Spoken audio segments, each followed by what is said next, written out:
ಇನ್ನು ತಾನು ಕೆಡ್ಡಕ್ಕೆ ಬೀಳೋದಲ್ಲದೆ ಬೇರೆಯವರನ್ನು ಕೆಡ್ಡಕ್ಕೆ ಬೀಳಿಸಿದ್ರ ಶಾಸಕ ಗೊತ್ತಿದ್ದೋ ಗೊತ್ತಿಲ್ಲದೋ ಇನ್ನಷ್ಟು ಶಾಸಕರು ಆಪ್ತರನ್ನ ಹನಿ ಟೀಮ್ಗೆ ಶಾಸಕ ಹರೀಶ್ ಪರಿಚಯವನ್ನು ಮಾಡ್ತಾರೆ. ಇನ್ನು ಹರೀಶ್ ಗೌಡ್ರಂತೆ ಇನ್ನು ಯಾರೆಲ್ಲ ಹನಿ ಟ್ರ್ಯಾಪ್ಗೆ ಬಿದ್ದಿದ್ದಾರೆ? ಹಾಗಾದ್ರೆ ರಾಜ್ಯದ ಹಲವು ಶಾಸಕರಿಗೆ ಈಗ ಶುರುವಾಗಿದೆ ಹನಿ ಟ್ರ್ಯಾಪ್ನ ಢವಢವ. ತಮ್ಮ ಸಿಡಿ ಎಲ್ಲಿ ರಿಲೀಸ್ ಆಗುತ್ತೋ ಅನ್ನೋ ಭಯದಲ್ಲಿ ಶಾಸಕರು ವಿಐಪಿಗಳು ಈಗ ಬಹಳ ಯೋಚನೆ ಮಾಡ್ತಾ ಇದ್ದಾರೆ. ಹರೀಶ್ ಗೌಡ ಸಿಡಿ ಕೂಡ ಶೀಘ್ರದಲ್ಲೇ ರಿಲೀಸ್ ಆಗುವಂಥ ಸಾಧ್ಯತೆ ಇದೆ. ಈಗಾಗಲೇ 15 ಲಕ್ಷ ಹಣ ಕಳ್ಕೊಂಡು ಅವರಿದ್ದಾರೆ, ಜೊತೆಗೆ ಬಹಳ ಪರಿತಪಿಸ್ತಾ ಇದ್ದಾರೆ. ಇನ್ನು ಹನಿ ಟ್ರ್ಯಾಪ್ ಮಾಡಿದ್ದ 2 ಆರೋಪಿಗಳನ್ನು ಈಗಾಗಲೇ ಪೊಲೀಸ್ನವರು ಬಂಧಿಸಿದ್ದಾರೆ. ಇನ್ನು ಹಲವು ಶಾಸಕರು ವಿಐಪಿಗಳಿಗೆ ಶುರುವಾಗಿದೆ ಸಿಡಿ ಗ್ಯಾಂಗ್ ಭಯ. ಒಂದು ಕಡೆ ಹರೀಶ್ ಅವರು ಆಲ್ರೆಡಿ ಹನಿ ಟ್ರ್ಯಾಪ್ಗೆ ಬಿದ್ದಿದ್ದಾರೆ, ಒಬ್ಬರು ಶಾಸಕರು. ಅವ್ರ ಜೊತೆಗೆ ಅವರ ಅತ್ಯಾಪ್ತರು ಕೂಡ ಈಗಾಗಲೇ ಹನಿ ಟ್ರ್ಯಾಪ್ಗೆ ಒಳಗಾಗಿ ಸಾಕಷ್ಟು ಅವರಿಗೆ ಆತಂಕ ಎದುರಾಗ್ತಾ ಇದೆ, ಎದೆಯಲ್ಲಿ ಡವಡವ ಶುರುವಾಗ್ತಾ ಇದೆ.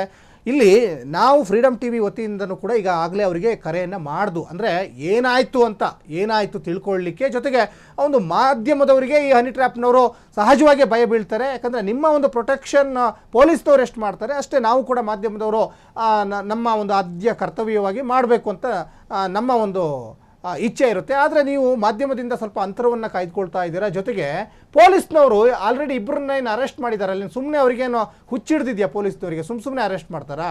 ಎಲ್ಲವೂ ಕೂಡ ಅವ್ರ ಹತ್ರ ದಾಖಲಾತಿಗಳು ಇರ್ತದೆ. ಪೂರ್ವಪರ ಮಾಹಿತಿಗಳನ್ನು ಕಲೆಕ್ಟ್ ಮಾಡಿಕೊಂಡು ಪೊಲೀಸ್ನವರು ಇನ್ವೆಸ್ಟಿಗೇಷನನ್ನು ಮಾಡ್ತಾರೆ. ಇನ್ವೆಸ್ಟಿಗೇಷನ್ ಆದ ನಂತರ ಯಾರು ಸಂಬಂಧಪಟ್ಟವರು, ಇದರ ಕಿಂಗ್ ಪಿನ್ ಯಾರು, ಅವ್ರನ್ನ ಅರೆಸ್ಟ್ ಮಾಡ್ತಾರೆ. ಯಾಕಂದರೆ ಈ ಹನಿ ಟ್ರ್ಯಾಪ್ ಮಾಡೋರ ಉದ್ದೇಶ ಏನು ಗೊತ್ತಾ? ಯಾವುದೋ ಒಂದು AC ರೂಮಲ್ಲಿ ಕುತ್ಕೊಂಡಿರ್ತಾರೆ, ಅಲ್ಲಿ ಬ್ಲ್ಯಾಕ್ ಮೇಲ್ ಮಾಡ್ತಾ ಇರ್ತಾರೆ. ಅವ್ರು ಯಾರು ಬ್ಲ್ಯಾಕ್ ಮೇಲ್ ಮಾಡ್ತಾರೆ, ಅವ್ರ ಹಿಂದೆ ಇನ್ಯಾರ್ಯಾರು ಇರ್ತಾರೆ ಯಾರಿಗೂ ಕೂಡ ಗೊತ್ತಾಗಲ್ಲ. ಯಾಕಂದರೆ ಇಲ್ಲಿ ಹನಿ ಟ್ರ್ಯಾಪಲ್ಲಿ ಗೊತ್ತಾಗೋದು ಯಾರು? ಮುಖ್ಯವಾಗಿ ಆ ಯುವತಿ, ಇವ್ರನ್ನ ಹನಿ ಟ್ರ್ಯಾಪ್ ಮಾಡ್ಲಿಕ್ಕೆ ಬಂದಿರ್ತಾರಲ್ಲ, ಮತ್ತು ಒಂದಿಷ್ಟು ಜನ ಅವರ ಚೇಲೆಗಳು. ಯಾಕಂದರೆ ಮೇನ್ ಕಿಂಗ್ ಪಿನ್ ಎಲ್ಲೋ ಕೂತ್ಕೊಂಡು ಆಟ ಆಡಿಸ್ತಾ ಇರ್ತಾನೆ ಆತ. ಹಾಗಾಗಿ ಈಗ ಒಂದು 2 ಅರೆಸ್ಟ್ ಮಾಡಿದಾರಲ್ಲ, ಅವರೇನು ಮೇನ್ ಕಿಂಗ್ ಪಿನ್ ಅಂತ ಹೇಳೋಕ್ಕಾಗಲ್ಲ. ಅವ್ರ ಹಿಂದೆ ಒಂದು ಕಾಣದ ಕೈ ಕೆಲಸ ಮಾಡ್ತಾ ಇರ್ತದೆ. ಯಾಕಂದರೆ ಇಂತಹ ಪ್ರಭಾವಿ ನಾಯಕರನ್ನು ಕೆಡುವುದಿದೆಯಲ್ಲ, ಅದು ಅಷ್ಟು ಸುಲಭ ಆಗಿರಲ್ಲ.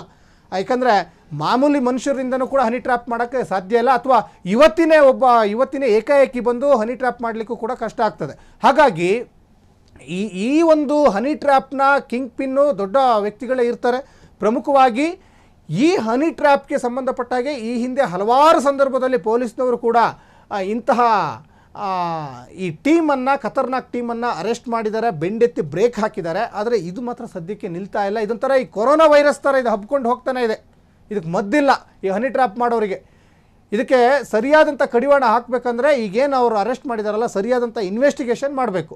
ಇನ್ನು ಮತ್ತು ಈ ಹನಿ ಟ್ರ್ಯಾಪ್ ಮಾಡೋರು ಈಗ ನಾರ್ಮಲ್ ಮನುಷ್ಯರನ್ನೇನೋ ಹನಿ ಟ್ರ್ಯಾಪ್ ಮಾಡೋಕ್ಕೆ ಹೋಗಲ್ಲ. ಯಾಕಂದರೆ ಗೊತ್ತಿರ್ತದೆ ಯಾರ ಹತ್ರ ದುಡ್ಡು ಇರ್ತದೆ, ಯಾರ ಹತ್ರ ನಾವು ಚೆನ್ನಾಗಿ ಪೀಕ್ಬೋದು ಅಂತ ಚೆನ್ನಾಗಿ ಗೊತ್ತಿರ್ತದೆ. ಅಂಥವ್ರ ಹತ್ರನೇ ಹೋಗಿ ಇವರು ಚೆನ್ನಾಗಿ ಬ್ಲೇಡ್ ಹಾಕ್ಬೋದು ಅಂತ ಗೊತ್ತಿರ್ತದೆ. ಹಾಗಾಗಿ ನೋಡಿ, ಈಗ ಇವರೆಲ್ಲ ಹಿಡ್ಕೊಳ್ಳೋದು ಯಾರು ಗೊತ್ತಾ? ದೊಡ್ಡ ದೊಡ್ಡ ಉದ್ಯಮಿಗಳು, ದೊಡ್ಡ ಡಾಕ್ಟ್ರುಗಳು, ಸರ್ಕಾರಿ ಅಧಿಕಾರಿಗಳು, ಇಂತಹ ಶಾಸಕರು, ಜೊತೆಗೆ ಬೇರೆ ಬೇರೆ ದೊಡ್ಡ ದೊಡ್ಡ ವ್ಯಕ್ತಿಗಳನ್ನೇ ಇವರು ಆಯ್ಕೆ ಮಾಡ್ಕೊಳ್ತಾರೆ.